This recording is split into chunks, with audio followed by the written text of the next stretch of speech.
Hello बच्चों। आज की क्लास में हम डिस्कस कर रहे हैं हमारी कक्षा 8 की गणित की वर्कशीट 19। तिथि है 1 दिसंबर 2020 और आज का हमारा टॉपिक है वर्गमूल का अनुमान लगाना। वर्ग संख्याएं और उनसे संबंधित गुणों के बारे में हम तो जान चुके हैं। आज हम देखेंगे कि वर्गमूल का अनुमान हम कैसे लगा सकते हैं।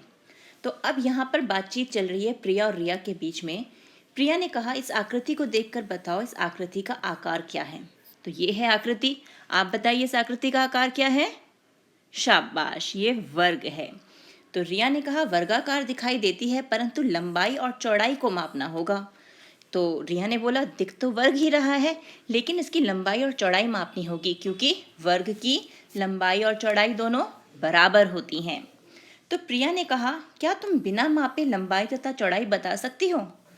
तो प्रिया ने कहा कि आप इसे मापना नहीं है, मापे बिना बताओ कि लंबाई क्या होगी और चौड़ाई क्या होगी। रिया ने कहा नहीं। तो प्रिया ने कहा, यदि इस आकृति का क्षेत्रफल 225 वर्ग सेंटीमीटर है तो हम इसका वर्गमूल अनुमान लगाकर निकाल सकते हैं। तो अब प्रिया के अनुसार अगर 225 वर्ग सेंटीमीटर इसका क्षेत्रफल हमें पता हो तो हम वर्गमूल अनुमान लगा के उसकी भुजा निकाल सकते हैं। तो रिया हैरान हो गई, कैसे। तो प्रिया ने कहा, आओ मैं आपको समझाती हूँ। तो देखते हैं प्रिया ने क्या समझाया। प्रिया ने कहा कि वर्ग का क्षेत्रफल जो होता है वो होता है भुजा गुणा भुजा, यानी भुजा स्क्वायर, और वो हमें दिया हुआ है 225 वर्ग सेंटीमीटर। तो भुजा गुणा भुजा वो हमें दिया हुआ है 225, यानी भुजा का स्क्वायर हो गया 225।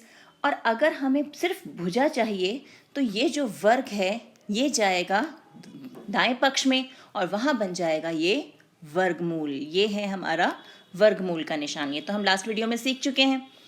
परंतु दीदी 225 का वर्गमूल कैसे निकालेंगे। तो प्रिया ने कहा, आओ अनुमान लगाते हैं। 225 में इकाई में कौन सा अंक है, 5। तो वर्गमूल संख्या का इकाई का अंक भी 5 ही होगा। ये तो हमने वर्गमूल के गणों में सीखा था ना कि 5 अगर इकाई के अंक पर है तो उसका वर्गमूल में भी 5 होगा। तो हम जानते हैं 10 का वर्ग 100 है और 20 का वर्ग 400 है और 225 इस 100 और 400 के बीच में है। तो 10 और 20 के बीच ऐसी संख्या ढूंढो जिसके इकाई के स्थान पर 5 हो। तो 10 से देखना शुरू करें, 11, 12, 13, 14, 15, 16, 17। तो सिर्फ 15 ऐसी संख्या है जिसके इकाई के स्थान पर हमारे पास 5 है, इसलिए 225 का वर्गमूल 15 है। अब हमें 228 का वर्गमूल ज्ञात करना हो। अब हमें पता है 8 जिसके इकाई के स्थान पर है वो हमारा परफेक्ट वर्ग तो होता नहीं है, लेकिन हमें इसका वर्गमूल ज्ञात करना है, चाहे वो दशमलव में क्यों ना हो। तो हम अनुमान लगा सकते हैं कि किस संख्या के लगभग आएगा। तो हम क्या चेक करेंगे, 228 के अगली पूर्ण वर्ग संख्या कौन सी है, 256, जिसका वर्गमूल 16 है। तो ये है हमारा 228। अब हम तालिका में देखें तो 228 किसके बीच में आएगा, 225 और 256 के बीच में, यानी 15 का वर्ग और 16 का वर्ग। और फिर हमें देखना है 228 किसके ज़्यादा नज़दीक है, 225 के कि 256 के, 225 के। तो इसका मतलब जो हमारा 228 का वर्गमूल है वो लगभग 15 होगा। और लगभग के लिए, अनुमान के लिए हम क्या निशान का प्रयोग करते हैं, ऐसी एक वेवी लाइन बनाते हैं। तो 228 का वर्गमूल लगभग कितना होगा, 15 के बराबर। तो इस प्रकार हम वर्गमूल का अनुमान लगा सकते हैं। तो अब जब रिया ने यह सब देखा तो वह हैरान रह गई। उसने कहा, वाह दीदी, आपने तो मुझे एक दिलचस्प कॉन्सेप्ट सिखा दिया, एक संकल्पना सिखा दी, क्योंकि ये एक नॉलेज की नॉलेज है और एक गेम भी है जो आप अपने दोस्तों के साथ खेल सकते हैं। अब देखते हैं आगे क्या है। आगे है, आओ कुछ अन्य संख्याओं के वर्गमूलों का अनुमान लगाएं, यानी अब ये खेल हमें खेलना है। तो सबसे पहले है 80। तो 80 के लिए हमें देखना है कि ये किस किस के वर्ग के बीच में आएगा। तो 80 आता है हमारा 64 और 81 के बीच में। तो ये हो गया हमारा 80। 64 है हमारा किसका वर्ग, 8 का वर्ग है। 81 है 9 का वर्ग। तो अब 80 किसके ज़्यादा नज़दीक है, 64 के कि 81 के, 81 के। तो इसका मतलब हमारा जो 80 का वर्गमूल होगा यानी हम लिखेंगे 80 का वर्गमूल, अनुमान लगाएं यानी लगभग होगा किसके बराबर, 81 के वर्गमूल के बराबर, जो कि है 9 के बराबर। तो 80 का वर्गमूल लगभग 9 के बराबर आ जाएगा। अब बारी आई 356 की। तो हम तालिका में देखते हैं, हमारी ये रही तालिका। 356 हमें कहाँ मिलेगा, हमें मिलेगा वो 361 से पहले और 324 के बाद, यानी इन दोनों संख्याओं के बीच में। तो अब 324 है 18 का वर्ग और 361 है 19 का वर्ग।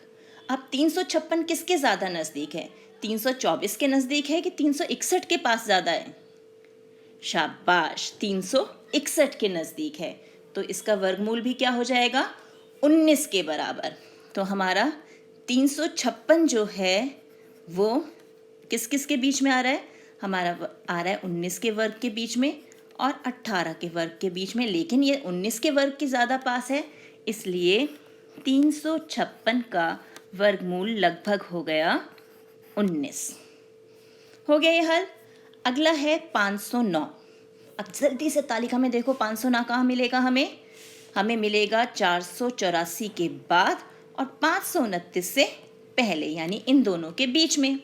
तो 484 किसका वर्ग है, 22 का, यानी 22 का वर्ग, और 509 इनके बीच में आ रहा है। अगला वर्ग जो है वो है 23 का। अब 509 529 के ज़्यादा पास है कि 484 के, 529 के। शाबाश। तो इसका वर्ग लगभग कितना हो जाएगा, इसका वर्गमूल, तो 509 का वर्गमूल लगभग हो गया 23 के बराबर। हो गया ये भी। अब अगला क्या है हमारे पास, 628। तो 628 तो हमें मिलेगा 625 के बाद।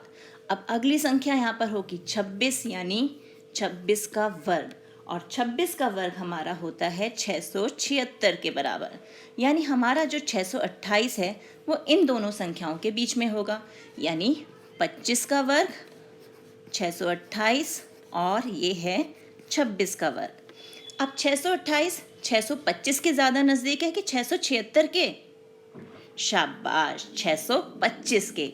यानी हम अगर 628 का वर्गमूल निकालेंगे तो वो लगभग कितना आ जाएगा, किसके वर्ग के बराबर आएगा, किसका वर्गमूल, 25 के बराबर, क्योंकि 25 का जो वर्ग है वो है 625, 625 का वर्गमूल 25, और 629 625 के आसपास ही है, तो इसलिए इसका वर्गमूल भी 25 के लगभग आ जाएगा।